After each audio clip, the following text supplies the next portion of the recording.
surprising that so many officers, I mean, it needed 26 IPS officers to rebut one Julio Ribeiro. I mean, your letter had to be rebutted by 26. They did not have the courage to come alone one to one. I mean, that is a real salute to you. That's a salute to you. But what I was But what surprised, happened to this meeting? what are they angry about? I just said that please be fair. And even Exactly. and they say that it is fair. Well, fair enough. You prove it in a court of law. Don't dilly dally and waste time and ensure that some more people are arrested later. And then you see, they said you are taking up Umar Khalid. I never mentioned Umar Khalid in my letter. I think that is their guilt which is speaking, because as you said, politicians do not want to let go of their power over police. Because Yes. ultimately, I was reading somewhere, and I think you only said that no. Plus, I think the police, some report also said that ultimately, no, it's your article only, right? I read your article and I did write it, mention it somewhere that I must take it up, because you said that the criminals provide not only the money power to politicians. It's your article in Indian Express. Not only do they provide money power, but they provide muscle power. This is the article which you wrote when Vikas Dubey was shot dead in UP. So, sir, I would like to talk about encounters. Do you feel that these cold-blooded killings, I mean, we saw Hyderabad where when the rapists were shot dead, people threw flowers. So is the public of India fed up with the slow judicial system that they are now appreciating police encounters? Yeah, they want shortcuts because, formerly when I was a student of law in 1948 to 1950, we used to go and attend the sessions court, and we found that these cases were finished, were heard, and the person was either convicted, mostly convicted, and a few people were let off within a year. But now, formerly, when I was a student of law in 1948, murder case, because the cases are sort of heard like in the magistrate's court. We used to go and attend the sessions. Adjournments are given. There were no adjournments. They were all tried from day to day. And I remember the police used to keep all the witnesses present. That was their job. And they were, I don't know why now these adjournments are given at the drop of a hat.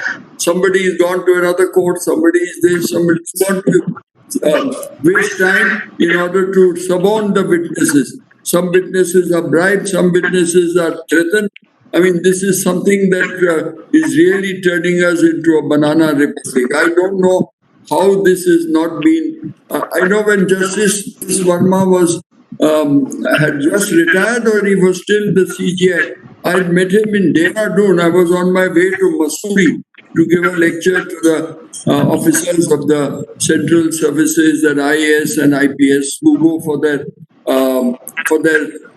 foundation course. And then I happened to know that Justice Verma and another judge, they were there in Dehradun for some discussion. I went and met him, and I mentioned this, that why do you all give these adjournments? And this is what is causing a lot of headaches, and all the sessions court trials should be held from day to day. I don't know why that is not done, just like in the old days. Anyway. Very true, sir. So, in fact, Mr. Surendra Kumar has joined in. He's 85 batch Indian Police Service Maharashtra cadre. So, I mean, there are a lot of police officers who felt that they should come and hear you out. And so he would be also putting up a question to you. But one more thing which I would like to talk to you, sir, is that we have encounter killings. But when these cases, magisterial inquiry is ordered.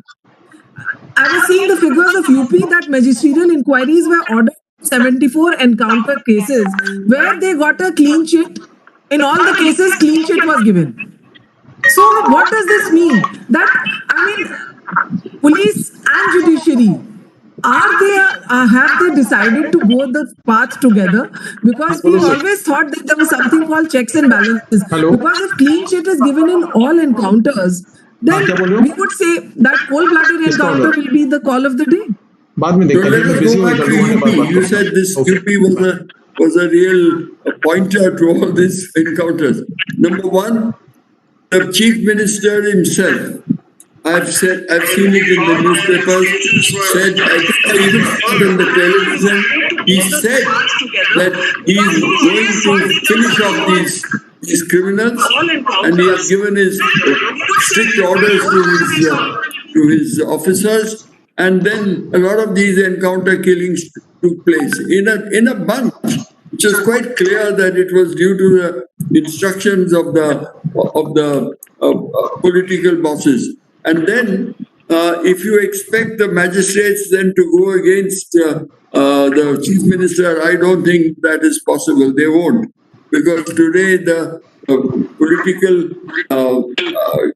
leaders are very powerful. They are much more powerful than I've ever seen, and even they are powerful, let's say, in a state like UP. So I asked my friend Prakash Singh, who the judgment which you know about about police reforms.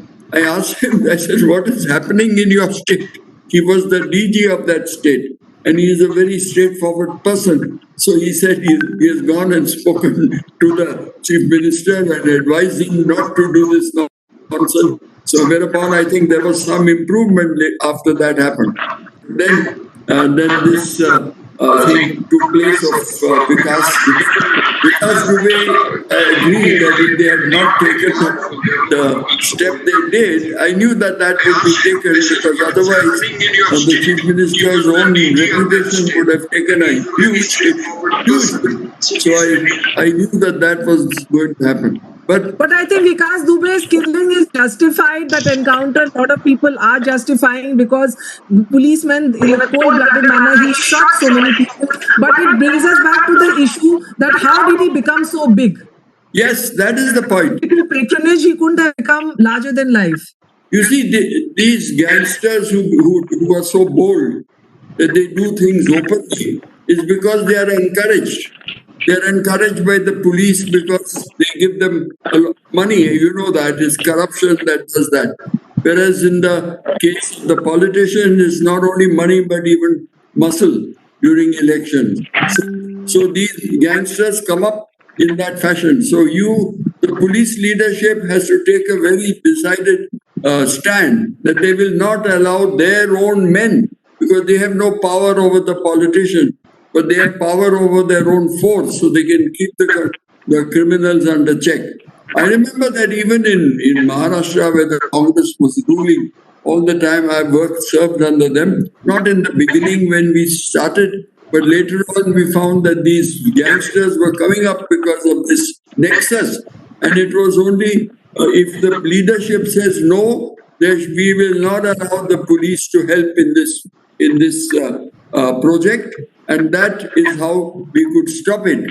You remember that Vardarajan, he was just eliminated. He used to do it so openly. The whole Mahim Sand used to be full of bhattis till we went and said that we are going to finish off these people. That is how you have to tackle it. But very true, sir. Very true. If police comes on hard, I am sure none of these criminals can survive. Sir, I would like to come to the present imbroglio, which we saw that there was a battle between Bihar police and Mumbai police over the FIR. Of course, the Supreme Court has upheld it, but you, with your vast experience in the police, do you think that FIR in Sushant Singh Rajput case, which was registered in Bihar, should it have been written?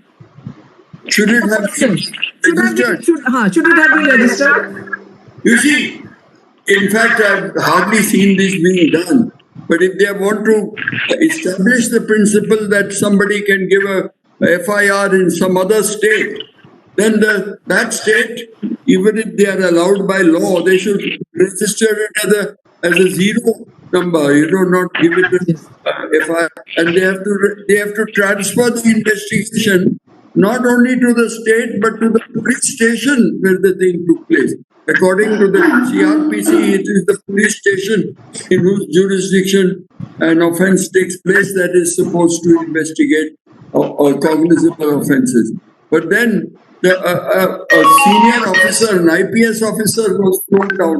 I mean, it is so ridiculous. If this is accepted, then I think that even your Delhi riots, they say that those children are responsible for the riots. But I think that the three BJP stalwarts who spoke such rubbish, and we have heard them on television. I mean, if they were belonged to the opposition, or if they were Muslims or leftists or something, they would have been taken for treason. But here they are, just allowed scot free. And I'm quite sure The role of Delhi police, the officers of Delhi police, questions are being raised on the manner in which they are conducting this inquiry. But we are hopeful that judiciary would come in, and somewhere the courts must take cognizance. And I think, sir, you raised a very valid issue because a lot of people are scared to speak today. The manner in which Safura Zargar was arrested, the manner in which Bhima Koregaon, those people who were there in the conference have not been given bail. So somewhere we feel that the courts have also not come forward and helped these people who have been languishing in jails.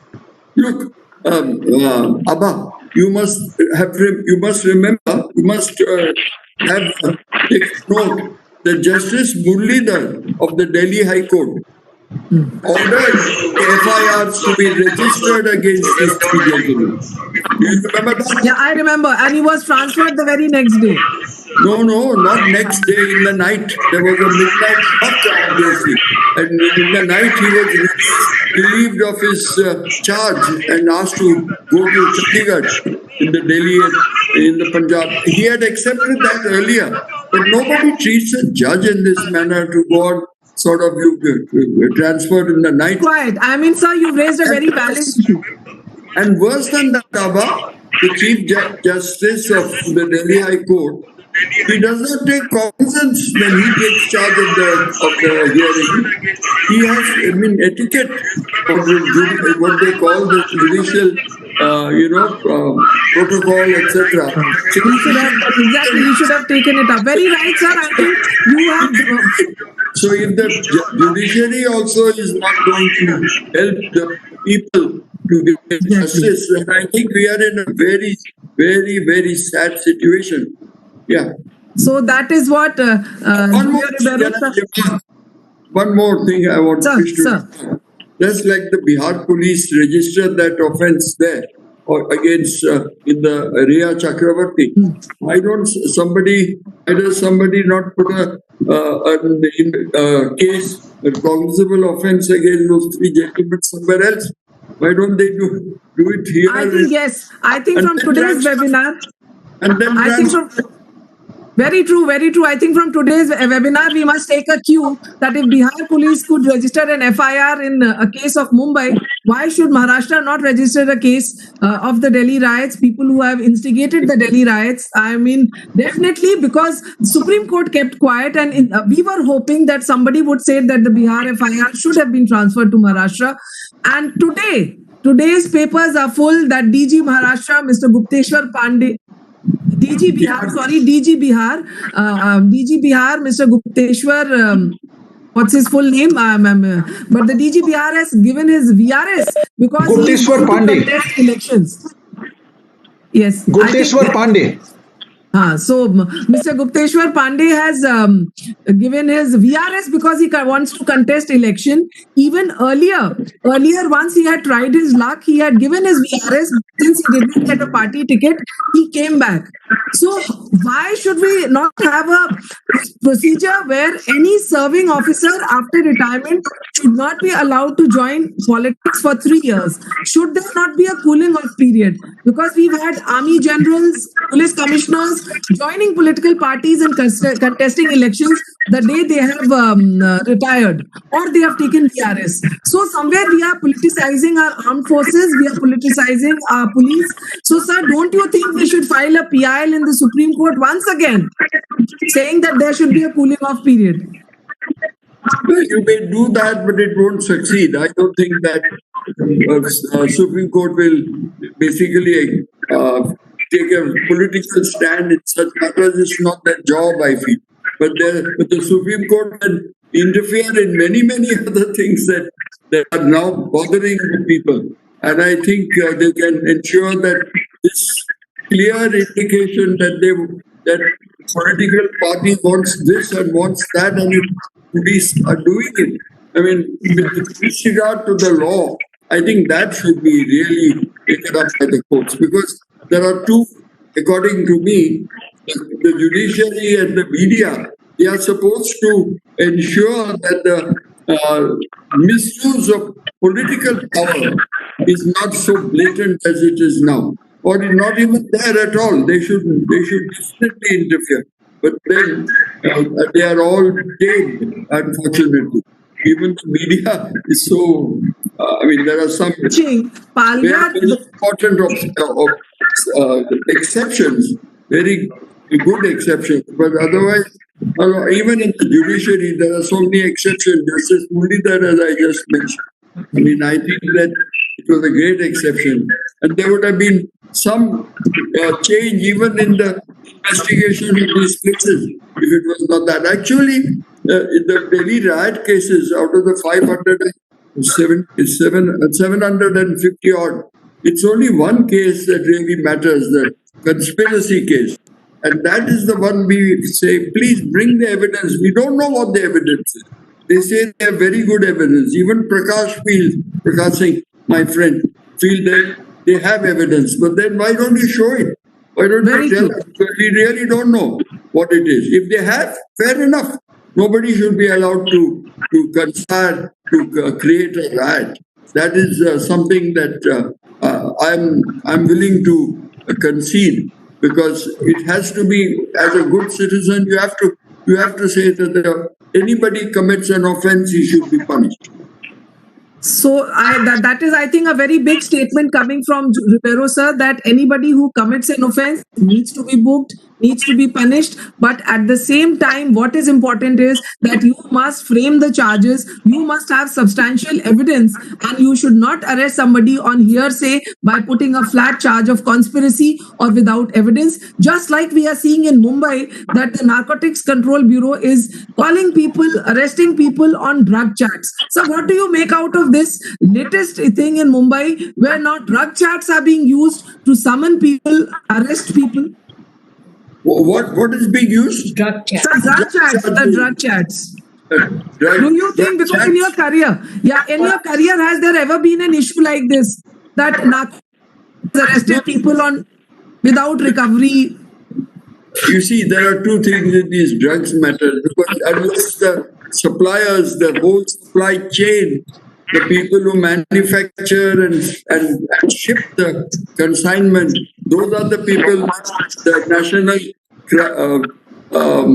Drug Control Bureau should go after, not these users of drugs, which they are doing now. Because users of drugs require counseling, they require medical attention, and they have to be to leave it, because it's a disease. It has to be treated as a disease. But instead of that, they're going after these, and they're saying that people who have supplied them, I mean, those are small suppliers, are people from their own household who perhaps know that if he stops using it, he might get worse. You see, that is a different matter, but unfortunately, this has taken a political turn, and that is why all these things are being. You told me this morning that the NIA also. Yeah, somebody said NIA will also come in. So after Bihar police, Maharashtra police, CBI, ED, NCB, now today people are saying NIA may also come in the drug case. And when the NIA in its press conference had said that their mandate is for international cartels, their mandate is for cross-border drug movement, and seldom they do make cases where it is consumer angle. So it clearly shows that it is politicization of the police force. In spite of Supreme Court saying that there should be police boards, there should be non-interference, politicians are not ready to let go of police because they feel the real power is having the police under their thumb, and that is where the transfer posting comes in. Sir, do you want to say somewhere, do you feel that now transfer posting of important positions is only handled by politicians and IPS officers do not have much say? You see, I tell you, when I joined service, It is. It was the Inspector General of Police. We had no DGs at that time. The Inspector General of Police was head of the force, and it was his writ. I mean, and he used to do it very justly and fairly. In fact, sometimes he would ask the officers also. It was done in a much more a professional manner. But now the politicians have the bigger say. They want those people who are their stooges to be posted in certain places, either because they bring in the money or they bring in the political clout. So it's all a very sort of dangerous kind of trend which we have not been able to control. And this politicization of the police comes only through this instrument, the power to transfer and appoint. So if we can manage that, and that is where the Supreme Court had made certain provisions, which were certain recommendations which were not carried out. Now even Anna Hazare, you remember that old man? Sir. I had gone and met him at Azad Maidan when he was on fast, saying his interference in transfers and posting is causing havoc, which was true. And then he said there should be law, and they said, please, Annaji, don't give up your fast, we will make the law. And they made the law to see that the power goes to them. They made so many loopholes. And today, I complained to the commissioner of police. I think it was either Roy or was it before him with somebody. And I told him that there is one officer I'm getting so many complaints that he is doing everything wrong. So he told me, what is his name? And I told him his name. And he said, my God, he's a crook. He's a badmash. So I said, but you are saying what the people have told me. What have you done about it? I've written to the government. I said, what? Police commissioner cannot discipline his own inspector. I'm surprised. I would not have been able to work like this. How do I control a police force over whom I have no powers? I mean, it is ridiculous the way they are running an administration. The whole concept of governance is all warped. Very true. You are saying that because it's not only Maharashtra, but in other states also, that it is the police inspectors who sometimes are more powerful than the IPS officers. They are the ones who decide the transfer and postings. Sir, we've got Mr. Surendra Kumar here from Maharashtra cadre, 85 batch. So I would like the admin to please put him on screen because he would like to raise something very substantial. If Mr. Surendra Kumar, if you are there, can you unmute yourself? Yeah, I can. Can you hear me, Abba? Yeah, I can hear you very well. Yeah, we can see you also. Good evening to everybody who's here, including Mr. Rivero. Very nice evening to talk to all of you. Sir, the whole talk which we have been saying, and it presumes that the things are, a man is a human being he likes the truthful, but I don't think so. The things have come to such a bad state at the moment that the way the state is using the police, the way the state is using the bureaucracy, it has always been there in some form or the other, in some degree or the other, like in 71 onwards. But the way it is happening today, now I am also 60-year-old, I have never seen it before. The way the police is being used, the way the bureaucracy is used, and there is an inherent contradiction in what we are talking here and what the police officers want. The police officers themselves want this sort of a situation because, hello, can you hear me? Yeah. The police officers themselves want this situation because they want to be close proximity to the politician, the power that be, for for good postings, going up the ladder, and to do that they have investigations with them. They have such cases like the cases which we find today, be it a Riyadh case or the cases in Delhi riot. Those are the cases they feel to use it to further their own interest. And there is a competition among the officers. They use it. Even the investigations, you must remember, there are many investigations which they do faulty only to come closer to the politicians and that's how they go up. And now it is much more than what it was earlier. Like we have also done the cases under the special acts. In those days, we had the TADA Act and other. We have the Tadipar Act here in Maharashtra, but we never used for any personal gain or for any this. But now the way it is being used, it is a horrible. Things are going to be in a very bad shape. And my question to Mr. Rivero is this: is it? Do you think that because of there is a total absence of opposition at the moment, and the media is also missing? This has contributed. This has contributed to the situation which we find it today. Hello. I have already, yes.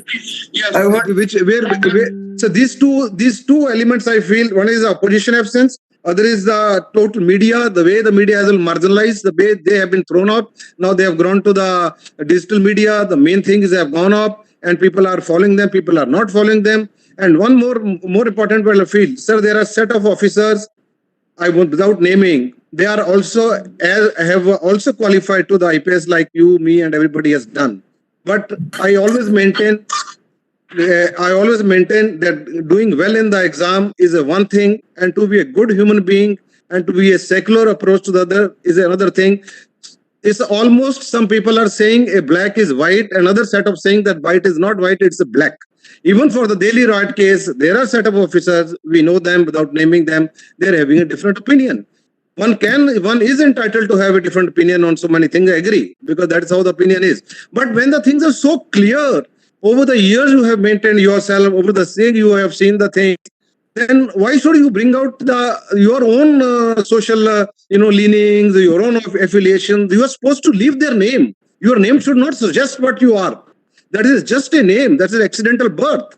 So this is what I want to say, that's how the armed public will get say, half of the people are saying this, half people are saying like this, or 30, 40, 70, 80, whatever it is. So I feel that you are very right. Mr. Suren Kumar has asked for two things. One thing he says is absence of opposition. And the second is, in two words, sir. Would you like to say, one, you are saying that there is no opposition and that is why it is such a state of affairs. But the media's role is also, but of course, media trial is something which destroys investigation. So I would like Mr. Rivero to talk about this, that so much of media, does it hamper criminal investigation? Is it influencing? Well, media normally today, they take up only matters which have attracted the attention of the public. For example, this Sushant Singh Rajput's suicide matter. I mean, it should not have brought so much attention of the people. But still, the media was very happy to get involved in some very vociferously, as you know. So it's but I about the Delhi thing. For example, because this is going on at the moment, even the former LG of Delhi, one very good friend of mine, because he was in the IAS of the Punjab cadre when I was there, and he was one of the finest officers there. Later, he became the LG of Delhi. He wrote to me, and he gave me a extract of his own letter to one of the signatories of the 26 people who wrote that letter on the side of the Delhi Police Commissioner. And he wrote to him, he said, look, I was the LG and you used to report to me. He was the Commissioner of Police who used to report to him. And he said, look, we never took sides in any. We were very clear about that. And we ensured that all communities were treated equally, similarly, according to law and according to the Constitution. So please inform the present commissioner that he too should do like that. Now it's and another former commissioner of police, also very well respected. he too has written to the present commissioner about his own doubts about the investigation. He didn't want his name to be said, so I didn't mention his name, but I've talked about this. That there are so many senior officers of very good standing who feel that this is not इसका नाम मुझे इसको phone करते चलो call you're start not expected to follow just as this, what is the name of the 85 batch officer who has spoken, Surinder Kumar. He mentioned that there are officers also who try to get very close to the politician in order to for their own advancement. Well, that has happened in many places and it's becoming very common now. And it's unfortunate. They even lobby for postings, transfers, appointments. I know these things are happening. Once I talked to a young officer whom I knew when he was 12 years old. And then his father was the district magistrate, I was the SP. And now he became, later on, he worked under me as a DCP. And later on, when I came back from Romania, I found that he was lobbying for the post of commissioner. So I told him, why are you doing this? You are selling your soul. So he said, sir, everyone is doing it. They will be left out. So this is what is happening. Everyone is and then the politicians will be very happy if this happens, because then they are in charge fully, totally, body and soul. They'll get whatever they wanted. So there's no real justice to the people. And if the people don't get justice, there is a certain point over which they are not going to accept it. Exactly. In fact, there was a study where only 25% people said they had trust in police. So that shows that there is a trust deficit, maybe because of political interference, maybe because of corruption. I have a young student from Miranda House, Delhi, Komal Preet. So Komal Preet has a question. She was very excited. So if Komal Preet is there, please come in the chat box and then you can raise your question.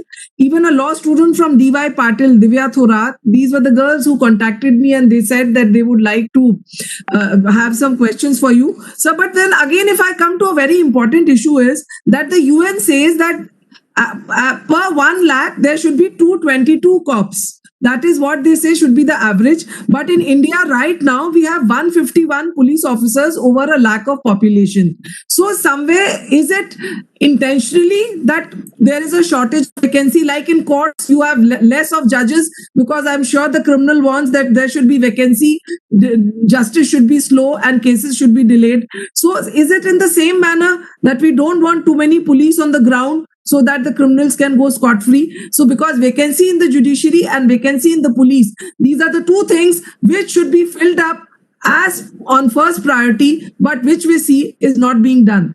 Your take on this, sir? See, about the police during this COVID lockdown, we saw them on the roads sometimes for more than 12 hours. 12 hours is almost the norm. But then if people are not allowed to go home even after 18 hours, it's a very big problem on their health. And then we have so many cases of policemen who have died. I think the number has come, talk of Maharashtra, probably 200 is coming to that figure if it has not already touched it. And Bombay City has about half of that number. And then if you find there are so many vacancies, including even worse than that, Abba, is the fact that many people are doing duties which are not sanctioned. There are not sanctioned. These duties are not sanctioned. For example, somebody says that they are in great panic and they are under threat. Then immediately policemen are given for that person if he is a little, like your Kangana was given recently. And this is the type of thing you fritter away even the meager staff you have, and you have different jobs which are not prescribed. I mean, that is not true. For example, you have every minister has got a telephone orderly. Why should there be a telephone orderly from the police? And one cannot be there. They'll have to have 3 every day because for 8-hour shifts. then what are you? Why don't you take from the open market? You can get that category of people, and you'll have more instead of taking policemen. Policemen like that job because they don't have to do hard duty. Very true, very true. But I think this is one thing should be there. Policemen should be relieved from these duties, and they should be at the ground level maintaining law and order. And so another thing which I feel is now with cyber crime increasing, our Yeah. police at the inspector level, the cop level, the people who are they don't have that kind of training so that they can tackle these crime which is happening in the cyber world. I think and also there is not much power if you are sitting behind the scenes. Raw power of a policeman is in a police station, is in active policing. So somewhere, do you think for the cyber crime we require a separate unit which can be recruited separately and also we should have a separate unit for VIP bandobast? Because if you have to give a policemen for politicians their security, they should not be taken from the mainstream. So should we not have separate total recruitment for these types of services? I personally feel, as far as this security is concerned, they should actually have a separate branch altogether. You know that you have these old army people, you have a lot of policemen also who are not. You can get a lot of people who require jobs, and they can be given these.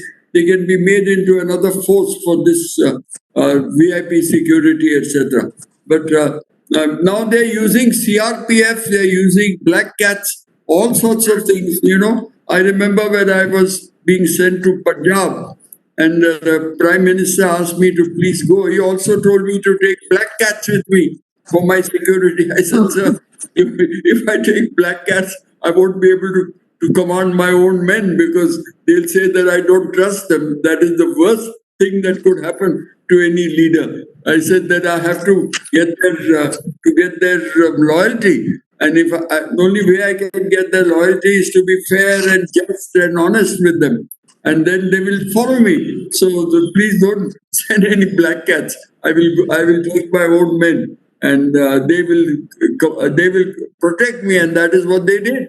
What they did all my time in Punjab. I had the same people whom I took over from my predecessor, and very, very good. Even today, they are in touch with me. So that is how you should lead these things. Anyway. In fact, very true. And that too, sir, that in 1986, I'm sure some of the young students would not have know about it, that in 1986, there was an assassination attempt on you in Jalandhar. And that too, you refused to take black cats. So this shows that you are ready for your values and your principles. You stand by what you feel. And the other attempt was in 1991. So here is an IPS officer who has braved these assassination attempts, who has been able to control terrorism in Punjab, and even now his pen is mightier than the sword. We look forward to the articles which you write for Indian Express, and I think you are the one who's trying to focus people to the real things in life, even when media is trying to divert us. Another issue, sir, which I would like to you to tell us about is that the sadhus who were killed in Palghar, I personally feel it was due to rumor mongering. India has been facing a lot of mob lynching, but why is it that vested interests are trying to give it a color to crime? I think that is a very serious issue which we need to condemn, that crime has no color, and let us not provide any color to such offenses. I think there was a lot of injustice as far as that SP was concerned. I was really surprised. I think that in this particular case, the DG did fight for him, but didn't succeed because it was a political. I don't know. They perhaps felt that politically they were on soft ground because they would be attacked. Because sadhus suddenly they didn't know that their own brother sadhu would die in Surat, and that would be. So they decided to go. So it is not that everybody knew about it. They went by the normal way without taking any permission, which was required. They perhaps didn't even know that permission was required. And then they took a circuitous route. So how does anybody know that they're going to take a circuitous route through the forest? And in the forest, there were all rumors about child lifting and about thefts. and then here is somebody who has suddenly come in those robes. I think it was very unfortunate that it was all finally laid at the door of the SP. I don't know what he could have done unless he knew that such a thing would happen. Anyway, I think this is a very valid issue which sir has raised, that there was not premeditated. Nobody knew that they were going to go. It was not a calculated offense or a premeditated offense. It was not the first that mob lynching was happening in this country. You had it in the Northeast where these two young engineers had gone and the locals somehow felt that child lifters had come and they killed them. So let us not try to give a color to vested interests and other lynching was something which was impromptu, which was nothing to do with any political angle. That is what we need to look into. But now we would like to take in the questions. So if there are any questions, please come in. Abba, you said students have some questions. So, yes, sir, some questions we wanted to take up. Will they take up the students? Yeah, we'll take up the students, sir. Aditya can run the show. From there, I will listen and you can tell what are the questions. There was one from Miranda House. Komal Preet, if you are there. Good evening, everyone. Thank you, sir, for honoring us with your presence. So my question is, what are the determining factors that lead to the perversion of a nanny state into an authoritative police state? How does it affect the growth of a country, and how can people's participation change the scenario? Can you please repeat that little slowly, because I'm quite old now. That is the unfortunate part of it. Yeah, remove the mask. So Acha, what theek are hai. the factors that lead to the perversion of a nanny state into an authoritative Nanny police state? state? Yes, sir, nanny state. Acha. How What does is it affect the... So nanny state is something like a helicopter parent, who just looks after the children, and then you have to do this, you have to do that, kind of controlling, kind of a Oh, state, but yeah. good way, Alright. in a positive way, sort of. And how does it lead to an authoritative police state? The conversion of a nanny state into an authoritative police state. And how does it affect the growth of a country? And how can people's participation change the scenario? So Komal is trying to say that the police is extra careful, extra caring, and that extra care we are taking it as authoritative. Is it clear? So I think this is what she wants to talk about. So she wants to know why we are told that you have to do this and you have to do that. But there are certain laws which are known to everyone. You can't steal, you can't kill, you can't riot. These are things that are known to all, and normally people would not do it. But sometimes they go off their bonkers because of something that has excited them.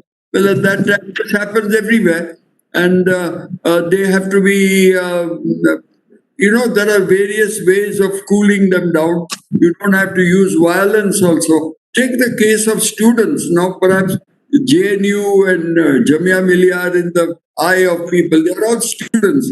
They're young people. I've written an article on that. Look, students have to be handled very carefully. And then there are officers in the police who are very easily they relate to the youth. You should get hold of such officers, train them, give them some kind of training how to be even better when dealing with youth, because you can really you can deal with them without use of any violence and without any stick, lathis even. So I think that you have to understand that. But then the state becoming more didactic, that depends on ideologies and things like that. Now, there is a problem in India of not enough discipline. China is the other extreme, and so you have they perhaps because of that kind of discipline that they have and the didactic nature of the Confucian philosophy, which most people in China follow. Well, it's it's a different culture altogether. Here we are True, very true. democratic. Everybody has we cherish our democracy. Nandita Yeah. Puri is there, sir. Nandita Puri is from the Bollywood. She runs the Om Puri Foundation. So if Nandita, you are listening to me and she wanted to ask a question, if Nandita is there, Carol also, Carol Andrade, we know has been very active. She was editor for Times of India supplement. Carol, would you like to put in what you wanted to ask, sir? I've already put it on chat, Abha. But So you put it on what I chat. Why wanted don't to you know speak it out? was, there's a strange echo that's very disconcerting.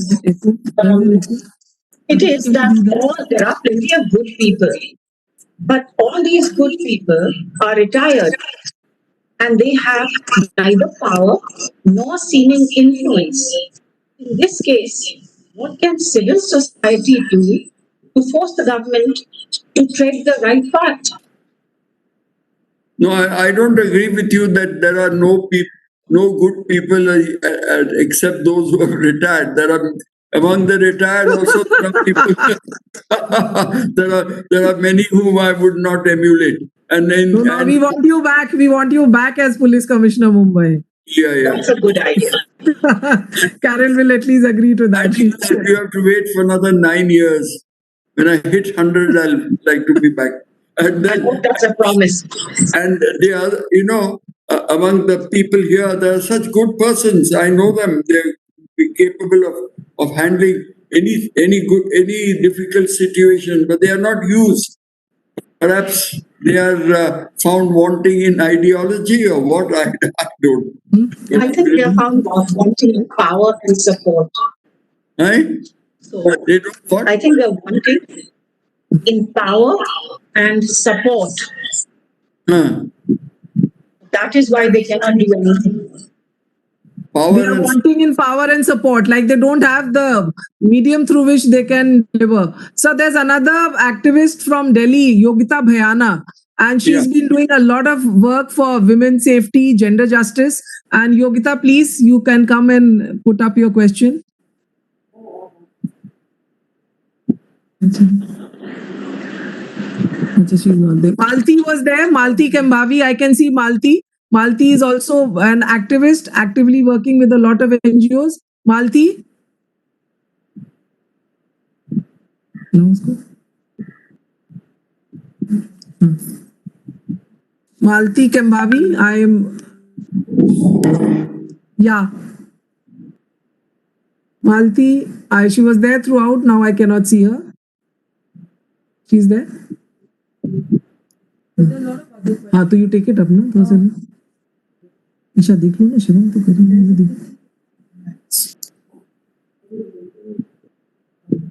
तो अब who's there? Tithi Upadhyay is there, and Tithi Upadhyay says that there have been a lot of police brutality during lockdown. So Tithi, where are you? Can I spot you? So Tithi is asking this question, that in lockdown there have been a lot of police brutality. So what do you have to say about that? Do you condone that, or we hold the police accountable for the police brutality? No. I heard I took part in a discussion on when just a few days ago. It was organized by some private party, and then the DG of there were 6 DGs, including the Bihar DG. But the person whom I was impressed with was the DG of Chhattisgarh. And he said that he made it a point to instruct his men that they should not use the lathi for any, violation of the lockdown orders or the curfew orders.